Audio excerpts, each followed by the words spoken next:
रहे हैं, आपको ऐसे एप्लीकेशन से सतर्क रहने की जरूरत है। ये एप्लीकेशन करते क्या है, ये आपको हर हफ्ते के लिए लोन दे देते हैं। 5,000, 10,000, 15,000, 20,000 छोटा अमाउंट देते हैं शुरू में, और फिर ऐसे ऐसे इस अमाउंट को बढ़ाते रहते हैं। मान लीजिए आपने 10,000 रुपए लिया एक हफ्ते के लिए, तो आपको 12,000 रुपए उनको जमा कराने हैं। पहली बात तो ये 10,000 पर 2,000 रुपए बहुत ज्यादा है, 1,000 भी ज्यादा है। अगर 10% पर मंथ पर वीक का ब्याज लिया जा रहा है तो महीने का 40% हो गया, जो कि कहीं से कहीं तक भी जायज नहीं। बट उसमें वो इंटरेस्ट कम दिखाते हैं, फाइल चार्ज ज्यादा दिखा देते हैं, इसमें कन्वेंस चार्ज ज्यादा दिखा देते हैं, लोन रीइंबर्स चार्जेस दिखा देते हैं, हमारी सर्विस चार्जेस दिखा देते हैं, बहुत सारे अलग अलग चार्जेस दिखाए जाते हैं, फाइल चार्ज बना देते हैं। लेकिन फिर भी आपकी जेब से तो पैसा जा रहा है ना, और जितना टोटल अमाउंट है उस पर जो एक्स्ट्रा आप दे रहे हैं वो सब ब्याज ही माना जाना चाहिए ना, क्योंकि वो आपको पैसे के बदले में तो दिया जा रहा है। अगर आप पैसा नहीं लेंगे तो वो आपको 2,000 रुपए नहीं देने होंगे। फिर भी अगर 1,000 भी लिया जा रहा है तो भी 10% पर वीक का ब्याज बहुत ज्यादा है, और 2,000 तो बहुत ही ज्यादा हुआ, 20% पर वीक का हुआ। जबकि सरकार की गाइडलाइंस है, आरबीआई की गाइडलाइंस है 2% पर मंथ या सालाना 24% ज्यादा ब्याज नहीं होना चाहिए किसी भी कीमत पर। तो पहला तो ये लीगल काम कर रहे हैं, और एनबीएफसी कंपनियां हैं वो ये एप्लीकेशन चला रही होती हैं। और उससे बड़ा जंजाल क्या है, आप ईएमआई पे कर देते हैं, आपने सारा लोन भर दिया, मान लीजिए 10,000 रुपए लिए, अगले हफ्ते आपने 12,000 भर दिया। अब ये क्या करेंगी कंपनियां, बदमाशी क्या करती हैं, ये कहती हैं जी हमारे पास आया नहीं आपका अमाउंट।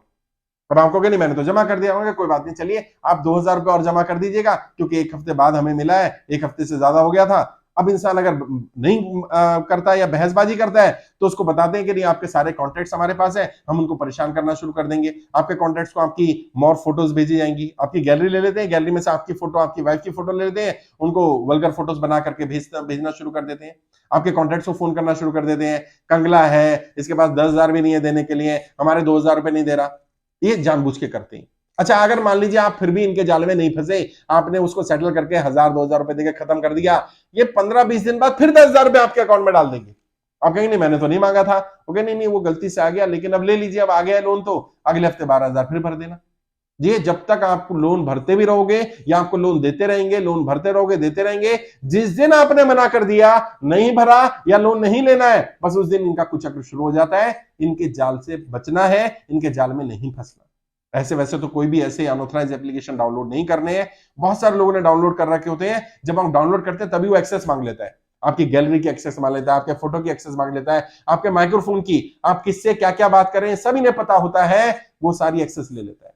तो बेहतर ये रहेगा आप ऐसे फोन से अगर एप्लीकेशन डाउनलोड करनी है उसमें कोई कॉन्टैक्ट ही ना रखें ज्यादा, लेकिन उन्हें तो पता चल जाएगा आपके ज्यादा कॉन्टैक्ट नहीं है तो आपको ज्यादा लोन नहीं देंगे। ये भी बदमाश है, वो चेक करते रहते हैं, आपके फोटो ज्यादा नहीं है आपको लोन नहीं देंगे, उनके पास जब तक सिक्योरिटी नहीं आ जाएगी। और कई लोगों ने क्या किया, 10,000 का लोन लिया, 10,000 से वो 15,000 हो गया, फिर 20,000 दे दिया, फिर 50,000 दे दिया, फिर 1,00,000 दे दिया। एक दिन ऐसी स्थिति आ गई जब व्यक्ति नहीं भर पा रहा तो फिर उसको ब्लैकमेल करना शुरू किया। एक ना एक दिन ये यही करेंगे, लेकिन इसे डरने या घबराने की जरूरत नहीं है। अगर कोई एप्लीकेशन वाला ऐसा करता है तो तुरंत उसकी आरबीआई में कंप्लेंट करिए। आरबीआई की कंप्लेंट का लिंक मैंने बताया था www.cms.rbi.org.in। फिर बता रहा हूं www.cms.rbi.org.in। यहां जाकर के कंप्लेंट करिए, ये एप्लीकेशन हमें परेशान कर रहा है। और ऐसे किसी भी अनऑथराइज्ड एप्लीकेशन पे अपनी जानकारी मत दीजिए, आपको भी परेशान करेंगे, आपके बच्चों को, आपके कॉन्टैक्ट्स को परेशान करेंगे, जबकि ये काम इलीगल है। और एनबीएफसी कंपनी है, अगर एक एप्लीकेशन बंद हो जाती है वो दूसरे नाम से या नाम थोड़ा बहुत आगे पीछे करके नया एप्लीकेशन बना देते हैं। बहुत सारे गेम खेलने वाले लोग बता रहे हैं, गेम्स भी कई ऐसा कर रही हैं, अलग अलग गेम है, मैं नाम तो नहीं लूंगा। आपने देखा, मैंने एक वीडियो बनाया था, उस पर काफी बवाल मच गया था कि वो ड्रीम 11 चल रहा है कंपनी। बहुत सारे ऐसे कंपनियां चल रही हैं, मैं एक के खिलाफ नहीं हूं। जो भी ऐसी एप्लीकेशन चलती हैं जो गेम खिलाने के नाम पर, पॉइंट्स के नाम पर, आपको उसमें अलग अलग कैरेक्टर खरीदने उसके नाम पर, आपसे एक बार आपकी क्रेडिट कार्ड की जानकारी ले लेती है, आपकी अकाउंट डिटेल ले लेती है, और फिर वो आपको लोन के रूप में भी अमाउंट देती रहती है, जो कि उनको अधिकार भी नहीं होता। और अमाउंट आपने एक बार यूज कर लिया, अब अगर आप रीपे नहीं करेंगे तो ये आपको परेशान करेंगे और आपको ब्लैक लिस्ट करने का काम भी करेंगे, जबकि इनके पास कोई ऐसा अधिकार नहीं है। ये आपको कहीं ब्लैक लिस्ट नहीं कर सकते, कंपनियां खुद ब्लैक लिस्ट हैं ज्यादातर। फिर भी ऐसे जाल में नहीं फंसना है। अगर फंस गए तो आरबीआई में कंप्लेन करिए, डरने घबराने की जरूरत नहीं है। बात करिए उनसे, अगर वो ज्यादा फालतू बोलते हैं तो उनको बोलिए कि मैं पुलिस में कंप्लेंट करने जा रहा हूं, और नियरेस्ट पुलिस स्टेशन में कंप्लेंट करिए। अगर उन्होंने आपकी फोटोज गलत बना दी, आपके रिश्तेदारों को फोन किया जा रहा है, आपके कॉन्टैक्ट्स को परेशान किया जा रहा है, तुरंत उनकी पुलिस कंप्लेंट करिए और आगे से बचिए ऐसे एप्लीकेशन से। ऐसी एप्लीकेशन आपको बर्बाद करने के लिए है, ये कर्जे की दलदल में फंसा देंगी